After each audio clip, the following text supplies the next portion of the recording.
Bagalkot Davanagere by election ಬೆನ್ನಲ್ಲೇ ಕಾಂಗ್ರೆಸ್ ನಾಯಕರ ನಡುವೆ ಪಟ್ಟದಾಟ ಶುರುವಾಗಿದೆ. ಜಮೀರ್ ಅಹಮದ್ ಮತ್ತು ಡಿಕೆ ಶಿವಕುಮಾರ್ ನಡುವಿನ ಕೌಂಟರ್ ಪ್ರತಿ ಕೌಂಟರ್ ಪಾಲಿಟಿಕ್ಸ್ ಈಗ ಹೈಕಮಾಂಡ್ ಅಂಗಳಕ್ಕೆ ತಲುಪಿದೆ. ಆದರೆ ಡಿಕೆ ಶಿವಕುಮಾರ್ ಬೆಂಬಲಿಗರು ಸಾಮಾಜಿಕ ಜಾಲತಾಣದಲ್ಲಿ ಹವಾ ಎಬ್ಬಿಸ್ತಾ ಇದ್ರೆ, ಇತ್ತ ಅಖಾಡದಲ್ಲಿ ಮಾತ್ರ ಶೀತಲ ಸಮರ ಜೋರಾಗಿ ನಡೀತಾ ಇದೆ. ಈ ಬಗ್ಗೆ ಡೀಟೇಲ್ಸ್ ಇಲ್ಲಿದೆ ನೋಡಿ.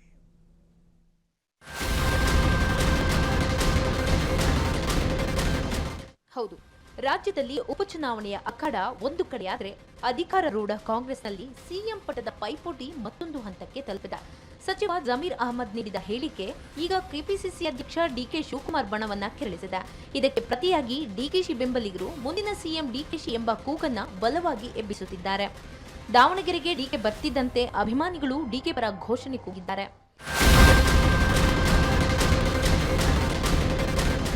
ಇದೇ ವಿಚಾರವಾಗಿ ಮಾತನಾಡಿದ ಮಾಜಿ ಸಂಸದ ಡಿಕೆ ಸುರೇಶ್, ಪ್ರಜಾಪ್ರಭುತ್ವದಲ್ಲಿ ಯಾರು ಬೇಕಾದರೂ ಆಸೆ ಪಡಬಹುದು, ಆದರೆ ಪಕ್ಷದ ಶಿಸ್ತು ಮುಖ್ಯ ಎನ್ನುವ ಮೂಲಕ ಪರೋಕ್ಷವಾಗಿ ಜಮೀರ್ಗೆ ಟಾಂಗ್ ನೀಡಿದ್ದಾರೆ. ಅವ್ರನ್ನೇ ಕೇಳಬೇಕನ್ನೋದು ಅವನಿಗೆ ಪರಮೇಶ್ವರ್ ಅವರು ಹೇಳಿದ್ದಾರೆ ಅಧಿಕೃತವಾಗಿ, ಗೃಹ ಸಚಿವರು ಅವ್ರೇನ್ ಹೇಳ್ತಾರೆ ಹಂಗೆ ಕೇಳ್ಬೇಕಾಗುತ್ತೆ. ಆಮೇಲೆ ಮಾತಾಡೋಣ,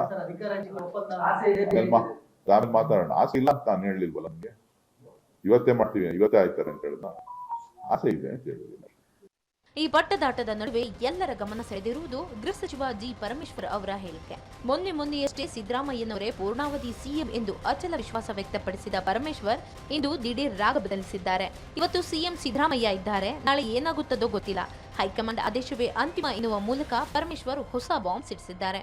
ಹೈಕಮಾಂಡ್ ಯಾರಿಗೆ ಮಣೆ ಹಾಕುತ್ತದೋ ಅವರೇ ಸುಪ್ರೀಂ ಎನ್ನುವ ಮೂಲಕ ಪರೋಕ್ಷವಾಗಿ ಪಟ್ಟ ಬದಲಾವಣೆಯ ಮುನ್ಸೂಚನೆ ನೀಡಿದ್ದಾರೆ ಎಂಬ ಪ್ರಶ್ನೆ ಮೂಡಿದೆ. ನೋಡಿ, ಮುಖ್ಯಮಂತ್ರಿಗಳು ಹೈಕಮಾಂಡ್ ಅವರು ತೀರ್ಮಾನ ಮಾಡೋದು. ಇದನ್ನ ಪದೇ ಪದೇ ನೀವು ಕೇಳ್ತಾ ಇರೋದು, ಅದನ್ನೇ ಹೇಳೋದು, ನಾವು ಅದನ್ನೇ ಹೇಳೋದು, ಅದೇನು ಅದು ನಿಮಗೂ ಸಮಾಧಾನ ಇಲ್ಲ, ನಮಗೂ ಸಮಾಧಾನ ಇಲ್ಲ. 2 ವರ್ಷಕ್ಕೆ ಆಯ್ತ್ರಿ, ಹೇಳಿದ್ದೀನಿ ನೆನ್ನೆ, ಮುಗೀತು, ಮತ್ತೆ ಯಾಕೆ ಕೇಳ್ತಿರೋದನ್ನ? Why do you want me to repeat it? ಆಯ್ತು, ಅವರು ಮುಖ್ಯಮಂತ್ರಿಗಳು ಮತ್ತು ಹೈಕಮಾಂಡ್ನವರ ವಿವೇಚನೆಗೆ ಬಿಟ್ಟಿರೋದು. ಯಾವುದೇ ತೀರ್ಮಾನ ನಾನು ಹೇಳಕ್ಕಾಗತ್ತಾ? ನೀವ್ ಹೇಳಿದ್ರಿ, ನೀವ್ ಹೇಳಿದ್ ನಮ್ಗೆ ಗೊತ್ತಿದ್ದು ನಾವ್ ಹೇಳ್ತೀವಪ್ಪ. ನಮ್ಮ ಅನಿಸಿಕೆನೆ ಎಲ್ಲ ಹೈಕಮಾಂಡ್ ಮಾಡ್ಬಿಡುತ್ತಾ, ಅಥವಾ ನಮ್ಮ ಅನಿಸಿಕೆನೆ ನಡೆದೋಗುತ್ತಾ? ಅಲ್ಲಿ ನಾವು ಎಲ್ಲ ಗಮನಿಸುತ್ತೆ ಅಂತ ಅಂದ್ಕೊಳ್ತೀವಿ ನಾವು, ಆದ್ರೆ ನಾವು ಇಲ್ಲಿ ಏನ್ ನಡೆಯುತ್ತೆ ಅನ್ನೋದ್ರ ಮೇಲೆ ನಾವು ಹೇಳ್ತೀವಿ. ಹೈಕಮಾಂಡ್ ಅಲ್ಲಿ ಏನ್ ನಡೆಯುತ್ತೆ ಅಂತ ನಮ್ಗೆ ಹೇಳಕ್ಕಾಗುತ್ತೆ? ಊಹೆ ಮಾಡ್ಕೊಂಡು ಸ್ಪೆಕ್ಯುಲೇಟ್ ಮಾಡಿ ಹೇಳಿ ಅದಕ್ಕೆ ದಿನ ಬೆಳಗ್ಗೆ ಆದ್ರೆ ಅದಕ್ಕೆ ಸ್ಟೇಟ್ಮೆಂಟ್ಗಳು ಕೊಟ್ರೆ ಅದಕ್ಕೇನು ಅರ್ಥವೇ ಇರೋದು. ಒಟ್ಟಿನಲ್ಲಿ ಉಪಚುನಾವಣೆಯ ಗೆಲುವಿಗಿಂತಲೂ ಸಿಎಂ ಕುರ್ಚಿಯ ಮೇಲೆಯೇ ಎಲ್ಲರ ಕಣ್ಣು ನೆಟ್ಟಂತಿದೆ.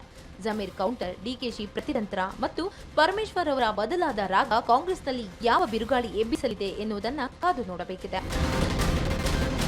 Bureau report, Freedom TV. ಕ್ಷಣ ಕ್ಷಣದ ಸುದ್ದಿಗಳಿಗಾಗಿ ಫ್ರೀಡಂ ಟಿವಿ ಸಬ್ಸ್ಕ್ರೈಬ್ ಮಾಡಿ, ಲೈಕ್ ಮಾಡಿ ಹಾಗೂ ಫಾಲೋ ಮಾಡಿ. ಹೊಸ ಸುದ್ದಿಗಳ ನೋಟಿಫಿಕೇಶನ್ಗಾಗಿ ಬೆಲ್ ಐಕಾನ್ ಮೇಲೆ ಕ್ಲಿಕ್ ಮಾಡಿ.